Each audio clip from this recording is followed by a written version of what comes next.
Break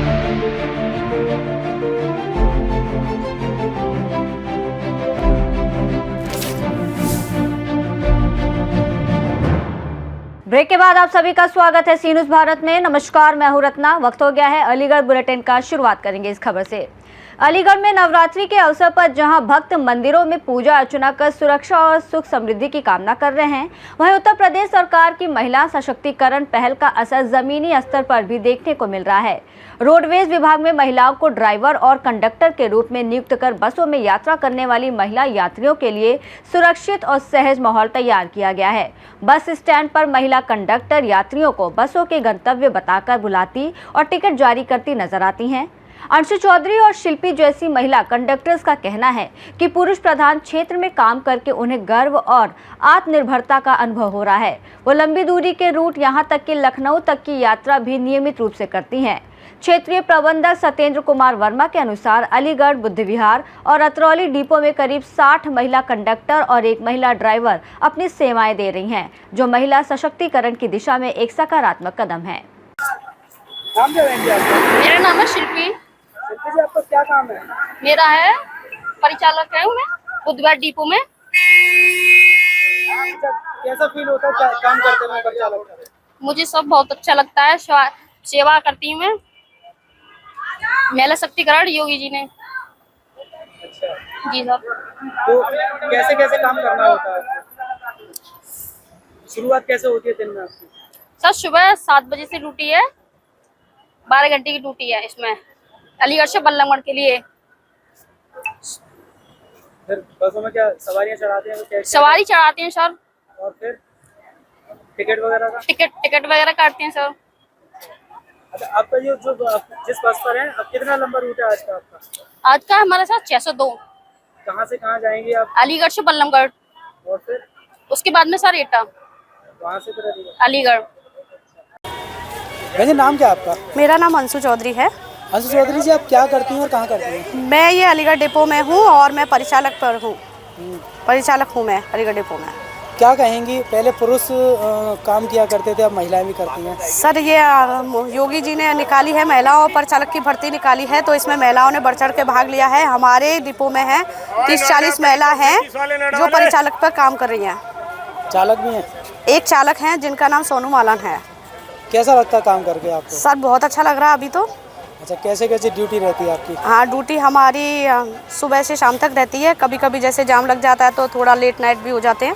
अच्छा जी। तो कौन कौन से रूट पे आप चलती हैं? सर हम बल्लभगढ़, अलीगढ़ टू बल्लभगढ़ चलते हैं, कभी एटा कासगंज चले जाते हैं, कभी यहाँ से लखनऊ 24 घंटे की भी हो जाती है। अच्छा, अभी आपका रूट जो शुरू होगा वो कितने किलोमीटर का रहेगा? सर हमारा रूट रहेगा 602 किलोमीटर का। यहाँ से जाएगी बल्लभगढ़, बल्लभगढ़ से कासगंज, कासगंज से फिर बल्लभगढ़ होते हुए अलीगढ़ आएगी। क्या कह रहे हैं, महिलाओं को अब आगे आने का मौका मिल रहा है? सर बिल्कुल मिल रहा है और अब महिलाओं को आना चाहिए। पहले पुरुष प्रधान थे, अब महिला हैं, बढ़ चढ़ के भाग ले रही हैं। सर आगे आना चाहिए हर महिला को। Thank you sir. रोडवेज में महिलाएं भी चालक और परिचालक के रूप में काम करती हैं, क्या कहना है इसके रूप में, और कितनी चालक परिचालक अपने यहाँ कार्यरत हैं? इसमें जो है हमारे माननीय मुख्यमंत्री जी की जो महत्वाकांक्षी परियोजना है कि जो है हम नारी सशक्तिकरण की तरफ बढ़े, तो उसके संदर्भ में हमारे यहाँ जो है महिलाओं की भर्ती के लिए, स्पेशल भर्ती के लिए जो है रोजगार मेला लगाया गया था।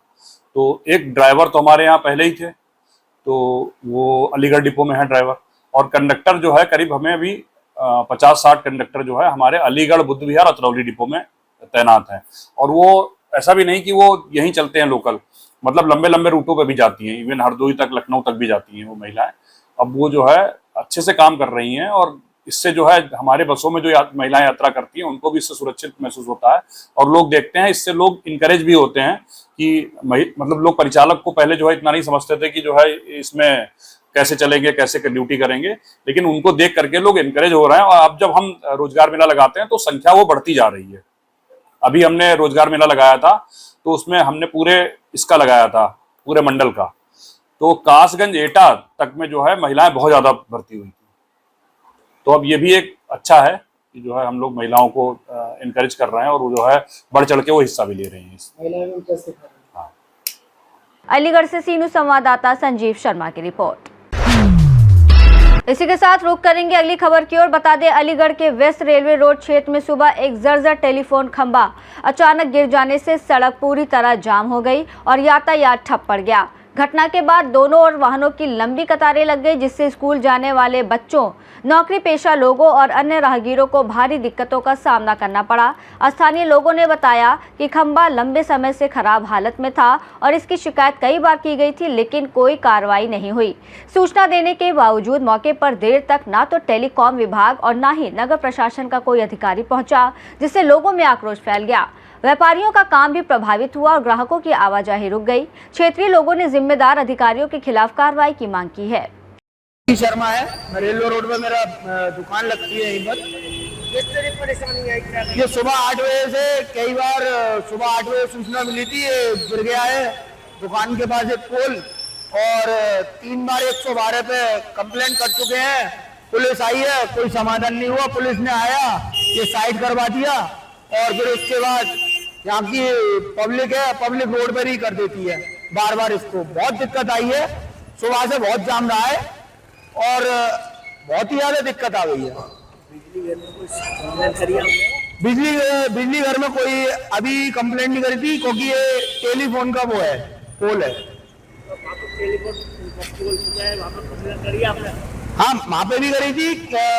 इनके भी अधिकारी का नंबर दिया था, अधिकारी को भी कॉल कर दिया। बोले थे कि भैया मैं अभी हटवा रहा हूँ, और सुबह से नहीं हटवा पाए, वो भी 11 बजे करीब आए थे।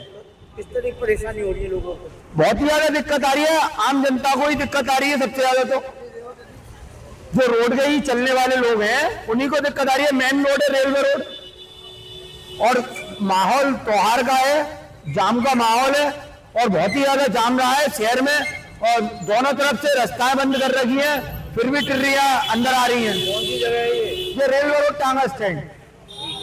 मैं पूजा गारमेंट्स में काम करता हूँ। यहाँ सुबह से बहुत दिक्कत हो रखी है। एक तो ट्रैफिक की दिक्कत, एक तो त्योहार का टाइम है, यहाँ जाम वगैरह काफी बढ़ जाता है, प्लस ट्रेन आती जाती रहती है, उससे भी इशू होता है। ये टेलीफोन बूथ है, सुबह 4 तकरीबन गिरा दो 4 बजे करीब का, लेकिन हम 8 बजे से मानना है, तो मार्केट का टाइम हमारा वही होता है 9 बजे का समथिंग का, मार्केट ओपन होना, फिर मार्केट का भी त्योहार का भी टाइम है, तो बहुत दिक्कत आ रही है। अब आप ये देखिए, पब्लिक को देखिए कितनी दिक्कत हो रही है। पब्लिक को ये ट्रैफिक का मसला हो रखा है, और प्लस भीड़ वक्त हो जाती है। एक तो रोड वगैरह पूरे नहीं हो पाए, तो और ज्यादा दिक्कत है।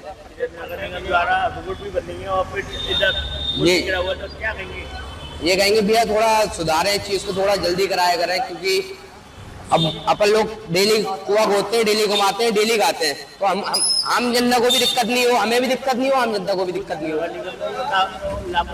जी उनकी थोड़ी है लापरवाही। उनसे कहा भी था, सुबह कह रहे थे भैया 112, भैया जैसे मनीष भैया ने बताया 112 पे कॉल की थी, कोई समाधान हुआ नहीं। कहते हैं भैया आते हैं, उन्होंने बड़े सर को फोन किया, कहते हैं भैया हटवाते हैं। 11 बजे करीब आए थे, कहा फोन करके कहा था भैया हटवाते हैं, कोई समाधान निकला ही नहीं। अब मार्केट में दिक्कत तो बहुत है, क्या कर सकते हैं। अब आप उसको करवाएं कहीं ना कहीं से। प्रशासन से भैया हाथ जोड़ कर रिक्वेस्ट है, आप इस काम को थोड़ा जल्दी करवा दिया करें, आपसे बहुत बहुत मेहरबानी होगी। अलीगढ़ से सी न्यूज़ संवाददाता संजीव शर्मा की रिपोर्ट। इसी के साथ रुख करेंगे अगली खबर की ओर। बता दें, अलीगढ़ के बरला थाना क्षेत्र में दिल दहला देने वाली घटना सामने आई है, जहां एक बेटे ने अपने ही पिता की ईंट से कुचलकर हत्या कर दी। दिलालपुर गांव में हुई इस वारदात ने पूरे इलाके को स्तब्ध कर दिया है। पारिवारिक विवाद के चलते हुई इस घटना के बाद गांव में शोक और आक्रोश का माहौल बना हुआ है, जबकि पुलिस मामले की जांच में जुट गई है। जानकारी के अनुसार पिता और बेटे के बीच लंबे समय से जमीन को लेकर विवाद चल रहा था और इसी विवाद ने मंगलवार को अचानक हिंसक रूप ले लिया। आरोप है कि गुस्से में आकर बेटे ने अपने पिता पर ईंट से हमला कर दिया। हमले की गंभीरता इतनी अधिक थी कि मौके पर ही पिता की मौत हो गई। घटना की जानकारी मिलते ही बरला थाना की पुलिस मौके पर पहुंची और स्थिति का जायजा लिया। पुलिस ने शव को कब्जे में लेकर आवश्यक कानूनी प्रक्रिया शुरू कर दी है। आसपास के लोगों से पूछताछ की जा रही है ताकि घटना के सभी पहलुओं को स्पष्ट किया जा सके। नाम क्या आपका? मेरा नाम महिपाल सिंह। पिताजी का? उदय सिंह। क्या घटना हुई थी? संजू ने बाप को मार दिया। क्या हुआ था? पूरी घटना बता। झगड़ा हुआ था खेत के बारे में। वो 9 बीघा खेत के पैसे मांग रहा था झगड़ा करके, जबरदस्ती। वो जो कह रहे बेइज्जती करके तो मैं काहे के पैसे दूं, ये बात हुई थी असली। फिर जो है एकदम झगड़ा चालू। फिर आगे क्या हुआ? आगे झगड़ा तो जो खुद नहीं लगी हुई थी अंदर तक। कैसे मारा? कहाँ पे मारा? ईंट से मारा, ईंट से। अच्छा। चारपाई पे बैठे दबाना है। हाँ क्या नाम है? कृष्णा चौधरी। क्या घटनाक्रम हुआ है जो बेटे ने किया? घटनाक्रम ये हुआ है कि जो उनके पिताजी थे, वो जमीन के कुछ विवाद में लड़के आए और उन्होंने मारपीट करी और उनका देहांत कर, पैसे वैसे के चक्कर में देहांत कर दिया। कैसे मारा पता लगा? मैं तो वहाँ मौजूद नहीं था, देखा तो ईंट से सर पे चोट मारी। कौन थी जो जिनने पिटाई की? जिनने बेटा था। बेटे हैं इनके? जी। क्या नाम है उनका? संजू। इनका नाम क्या है? उदय सिंह। कितने बेटे हैं इनके? इनके 3 लड़के। ये कौन से नंबर के जिन्होंने मारा है? सबसे छोटे। अच्छा, प्रॉपर्टी का विवाद किस चीज को लेकर चला था, कब से पता है कुछ? प्रॉपर्टी का विवाद तो ये पहले से ही था। कितने पहले से? ये तो बहुत टाइम हो गया। करीब कितनी प्रॉपर्टी हुई है? 18 बीघा क्या। कब की घटना रही है ये? आज सुबह। कौन सी जगह है जहाँ घटना हुई है? दिलालपुर, बल्ला थाना। बल्ला। आप कौन है मृतक के? मैं जमाई हूँ। मैं कहाँ रहते हैं आप? मेरा नाम मुकेश है, गांव दिलालपुर है। मुकेश, क्या घटना हुई है आपके गांव में? घटना ये हुई है, मतलब ये डोकर के पास 18 बीघा जमीन थी। जमीन उन्होंने दी, पट्टे पे उठा दी, तो उसमें से पट्टा के लड़के ले जाते थे, इनके डोकर के 2 लड़के, उनको पट्टा मिलता।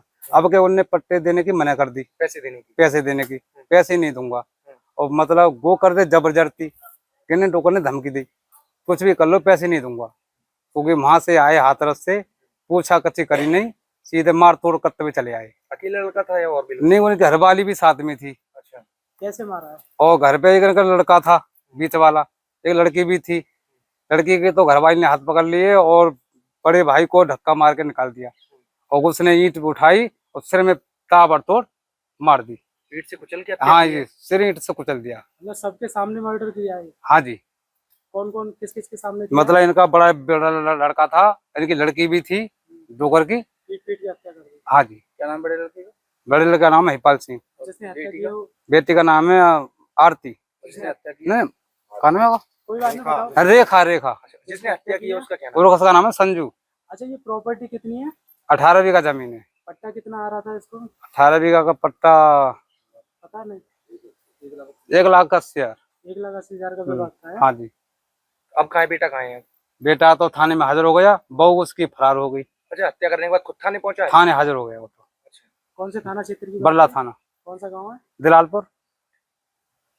मैं क्षेत्राधिकारी अवगत कराने की आज दिनांक 18/3/2026 को थाना क्षेत्र बरला के ग्राम दिलालपुर से सूचना प्राप्त हुई कि एक बेटे द्वारा अपने पिता के साथ मारपीट की गई, जिससे उनकी मृत्यु हो गई है।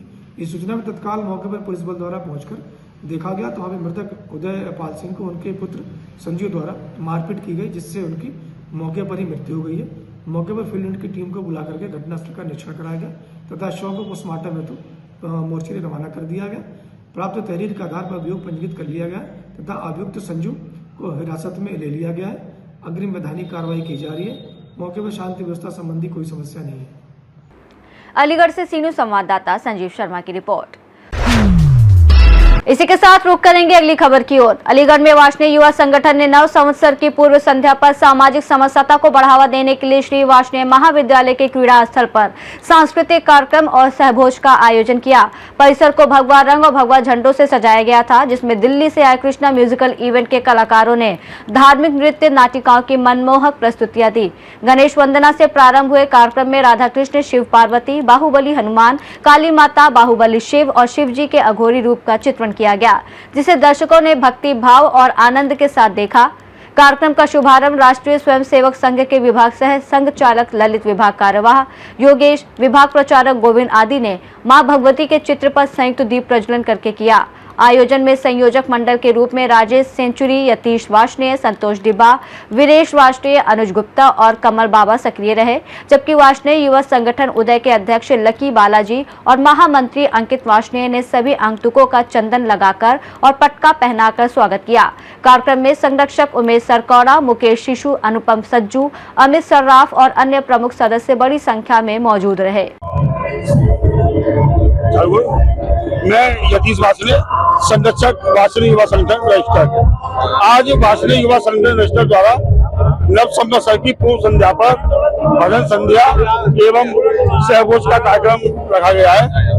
भाषा युवा संगठन हमेशा से समाज के कार्यों में अग्रणी रहता है। विभिन्न सांस्कृतिक एवं शारीरिक कार्यक्रमों के माध्यम से युवाओं के विकास के लिए कार्य करता रहता है। उसी श्रृंखला में अपने साथ समाज के सभी वर्गों को जोड़ने के लिए आज यह नव संवत्सर की पूर्व संध्या पर प्रसादी एवं भजन संध्या का कार्यक्रम रखा गया है। भजन संध्या में कलाकार कहाँ से आए हैं? भजन संध्या में दिल्ली का नितिन एंड पार्टी है और वो बहुत अच्छे उसके कार्यक्रम यहाँ प्रस्तुत किए जा रहे हैं। उसका आज रिप्रेजेंटेशन रखा गया है। इस तरह का उत्साह देखने मिल रहा है, अपार उत्साह है, आप स्वयं देखें। और लगभग जो है 1500 से 1600 की संख्या यहाँ पर आंधी और बारिश के बाद भी उपस्थित है। क्या नाम है? किस तरह का?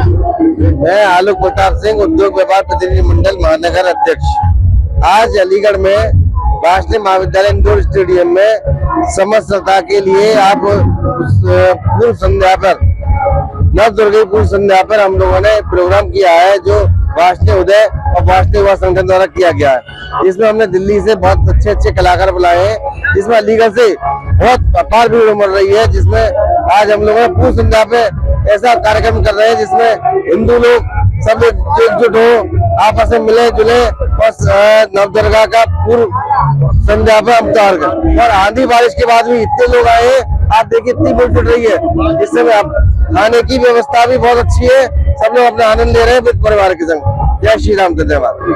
अलीगढ़ से सीधू संवाददाता संजीव शर्मा की रिपोर्ट। इसी के साथ रुक करेंगे अगली खबर की ओर। बता दें, अलीगढ़ के बुद्ध विहार डिपो की कार्यशाला से जुड़ा एक वीडियो सोशल मीडिया पर तेजी से वायरल हो रहा है, जिसमें एक कर्मचारी अपने कार्यालय में ड्यूटी के दौरान सीट पर आराम से सोता हुआ नजर आ रहा है। बताया जा रहा है कि कर्मचारी का नाम हरिओम शर्मा है। वीडियो सामने आने के बाद विभाग की कार्यप्रणाली पर सवाल उठने लगे हैं और लोगों में नाराजगी देखी जा रही है। हालांकि इस मामले में अभी तक विभाग की ओर से कोई आधिकारिक बयान सामने नहीं आया है। अलीगढ़ से सीनियर संवाददाता संजीव शर्मा की रिपोर्ट। रुक करेंगे अगली खबर की ओर। बता दें, अलीगढ़ के बुद्ध विहार डिपो की रोडवेज बस को टप्पल पलवाल मार्ग पर लखनऊ मुख्यालय की टीम ने चेक किया, जिसमें 64 में से 62 सवारियां बिना टिकट पाए गए। चेकिंग के दौरान बस का परिचालक जगदीश गौतम और चालक मिथुन मौके से फरार हो गए। जांच के बाद प्रधान प्रबंधक गौरव वर्मा की रिपोर्ट के आधार पर चालक मिथुन और परिचालक जगदीश गौतम की सेवाएं समाप्त कर 38,000 रुपए का जुर्माना लगाया गया। वहीं इस रूट के रोडवेज टीआई गर्भित शर्मा को सस्पेंड कर दिया गया। क्षेत्रीय प्रबंधक सत्येंद्र कुमार वर्मा ने बताया कि फरार परिचालक जगदीश गौतम के खिलाफ बन्ना देवी थाने में एफआईआर दर्ज कराई गई है, जिसमें आरोप है कि उसने रोडवेज टिकट मशीन से काटी गई 31,000 रुपए की टिकट राशि जमा नहीं की और फरार हो गया। रिपोर्ट लखनऊ मुख्यालय को भेज दी गई है और आगे की कार्रवाई जारी है। सर, एक रोडवेज में कार्रवाई हुई है, उसमें 64 सवारी थी, उसमें 62 सवारी बेटिकट पाई गई। उसमें क्या क्या कार्रवाई अपनी तरफ से की गई और क्या है पूरा मामला? उसमें बेसिकली एक बुद्ध विहार डिपो की गाड़ी यहाँ से अलीगढ़ से जो है वल्लभगढ़ जा रही थी। तो ये टप्पल के आगे जब ये पहुंची रीचिंग पलवल, वो गाड़ी चेक की गई मुख्यालय के चेकिंग स्क्वाड द्वारा। तो उसमें जो है 64 सवारियां थी, उसमें 62 सवारी के टिकट उसने नहीं बनाए थे। तो उसमें कार्रवाई करते हुए फिर उन्होंने जो है वो 62 यात्री बिना टिकट उस पर रोपित किया और 38,000 की पेनाल्टी उस पर जो है इम्पोज की। आपकी तरफ से और क्या कार्रवाई? उसमें हम लोगों ने जब गाड़ी वापस आई, कंडक्टर तो गाड़ी वहीं छोड़ के भाग गया, तो फिर हमने दूसरा कंडक्टर यहाँ से भेजा वल्लभगढ़। तो वल्लभगढ़ से जब वो गाड़ी वापस आई तो कंडक्टर और ड्राइवर दोनों की जो है संविदा समाप्त कर दी गई है। उस रूट का टीआई जो गर्वित शर्मा थे, उनको भी हमने सस्पेंड कर दिया है। बाकी और जो हमारा चेकिंग स्क्वाड था उससे भी स्पष्टीकरण मांगा गया है और बाकी रिपोर्ट जो है शेष रिपोर्ट जो है हम मुख्यालय भेज देंगे। इस संबंध में एफआईआर भी कराई गई है। इसके संबंध में जो है, चूंकि परिचालक पहले ही गाड़ी छोड़ करके वहां भाग गया था, तो उसमें 31,000 रुपए शॉर्ट थे। तो 31,000 शॉर्ट की जो है एफआईआर जो है हमने बन्ना देवी थाने में इंचार्ज द्वारा कराई गई है। बस नंबर पता है कौन सा है? हाँ, इसका बस नंबर है UP 78 LN 2671। अच्छा सर, ये कार्रवाई सामने आने के बाद क्या और चेकिंग अभियान चलाए जा रहे हैं कि ऐसे कोई और चालक परिचालक को नहीं कर रहे? विशेष रूप से एक्चुअली ये जो इंटर स्टेट रूट होते हैं, इनमें थोड़ा हम लोग अपने रूट पे तो चेकिंग कर लेते हैं, बट जब ये हमारे स्टेट से बाहर जाते हैं तो वहां पे थोड़ा दिक्कत हो जाती है। लेकिन फिर भी हमने इस पे कार्रवाई करते हुए प्रबंधक महोदय के निर्देशों के अनुरूप जो है हम लोगों ने इस पे सारे चालक परिचालक सारे नियमित लगा दिए हैं। अगर नियमित किसी दशा में उपलब्ध नहीं होंगे तो इस पे महिलाएं भेजी जाएंगी। अब संविदा के किसी भी स्टाफ को इस पे भेजा नहीं जाएगा। अलीगढ़ से सी न्यूज़ संवाददाता संजीव शर्मा की रिपोर्ट। इसी के साथ रुख करेंगे अलीगढ़ की आखिरी खबर की ओर। बता दें, अलीगढ़ में संस्कार भारती द्वारा भारतीय नववर्ष नव संवत का शुभारंभ सुबह 5:45 पर भगवान सूर्य देव को प्रथम किरण पर जलाभिषेक कर किया गया, जिसका मुख्य कार्यक्रम स्थानीय जवाहर पार्क में आयोजित हुआ। जिलाध्यक्ष भुवनेश वाजने आधुनिक के अनुसार कार्यकर्ताओं और विभिन्न हिंदू संगठनों ने अपने अपने क्षेत्रों में परिवार सहित जलार्पण कर चंदन तिलक के साथ नववर्ष की शुभकामनाएं दी। इस अवसर पर सीए संजय गोयल, अनिल गुप्ता, डॉक्टर इंदिरा अग्रवाल सहित कई प्रमुख पदाधिकारियों की मौजूदगी रही। कार्यक्रम के तहत संघ के 100 वर्ष पूरे होने पर विशेष उत्साह देखने को मिला। महानगर अध्यक्ष रुचि गोटेवाल और महामंत्री डॉक्टर सुनीता गुप्ता ने बताया कि कार्यक्रम को व्यापक रूप देने के लिए कार्यकर्ता सक्रिय रहे। वहीं पदाधिकारियों ने लोगों से घरों पर केसरिया या लाल ध्वज लगाने और रात्रि में दीप प्रज्वलित को नववर्ष को हर्षोल्लास से मनाने का आह्वान किया। इस आयोजन में कई कार्यकर्ताओं का सहयोग रहा। समय है, बहुत पावन दिवस है कि हम यहाँ पर पधारे हैं और हम सभी ने मिलजुल कर यहाँ भगवान श्री सूर्य नारायण को जल अर्पित किया है और संस्कार भारती के बैनर तले हम सभी यहाँ एकत्रित हैं। क्या मैसेज देने की कोशिश की है? मैसेज ये है कि हम सभी एक दूसरे के साथ मिलजुल कर ये जो नववर्ष है उसे मनाएं, क्योंकि ये जो नव संवत्सर है ये हमारे जीवन में नई रोशनी लेकर आए, नई आशा की किरण लेकर आए, यही संदेश। कैसे शुभकामनाएं दी आपने एक दूसरे को? एक दूसरे को हम सभी ने गले मिलकर और बहुत ही भारत माता की वंदना के साथ में हम सभी ने यहाँ पर एक दूसरे को मैसेज दिया है। क्या नाम है आपका? मैं अर्चना वीराजन। Thank you. संजय गोयल, अध्यक्ष संस्कार भारती ब्रज प्रांत। साथियों, आज का यह उत्सव जो यहाँ राधावन नगवी पार्क में मनाया गया है, यह नवसंवत 2083 का आवाहन है। जैसा कि हम सभी जानते हैं कि आज संवत 2083 प्रारंभ हो रहा है। पेड़ों पर नई पत्तियां आ रही हैं, चारों तरफ हरियाली छाई हुई है। तो आज के दिन हम भगवान सूर्य के प्राकट्य के अवसर पर उनको जल अर्पण करके आज का यह कार्यक्रम मना रहे हैं। क्या संदेश देने की कोशिश? हमारा जो संदेश है वो ये है कि हम जो हमारी पाश्चात्य सभ्यता है उसको छोड़कर अपना नववर्ष मनाएं, क्योंकि आप जानते ही हैं कि जब 31 दिसंबर को हम लोग जो नववर्ष मनाते हैं उसमें रात को 12 बजे जब सब लोग सो रहे होते हैं पूरी दुनिया, और हम लोग जागकर और व्यसन आदि में पड़े रहते हैं। लेकिन आज सुबह आप देखिए कि इतनी बड़ी संख्या में यहाँ पार्क में लोग आए हुए हैं और सभी मिलजुल कर प्रफुल्लित हैं, हंस बोल रहे हैं और प्रकृति का आनंद लेते हुए इस कार्यक्रम को मना रहे हैं। मेरा सबसे यही अनुरोध है कि आज हम पूरे दिन अपने घरों में रंगोलियां सजाएं, शाम को दीपक जलाएं, सुबह अपने अपने घरों की, अपनी सोसाइटी की छत पर जाकर सूर्य भगवान को जल अर्पण करके एक दूसरे को शुभकामनाएं दें। व्हाट्सएप के माध्यम से एक दूसरे से गले मिलकर इस कार्यक्रम को हम मनाएं। रिपोर्ट में फिलहाल इतना ही। देश और दुनिया की तमाम बड़ी खबरों के लिए देखते रहिए सी न्यूज़ भारत।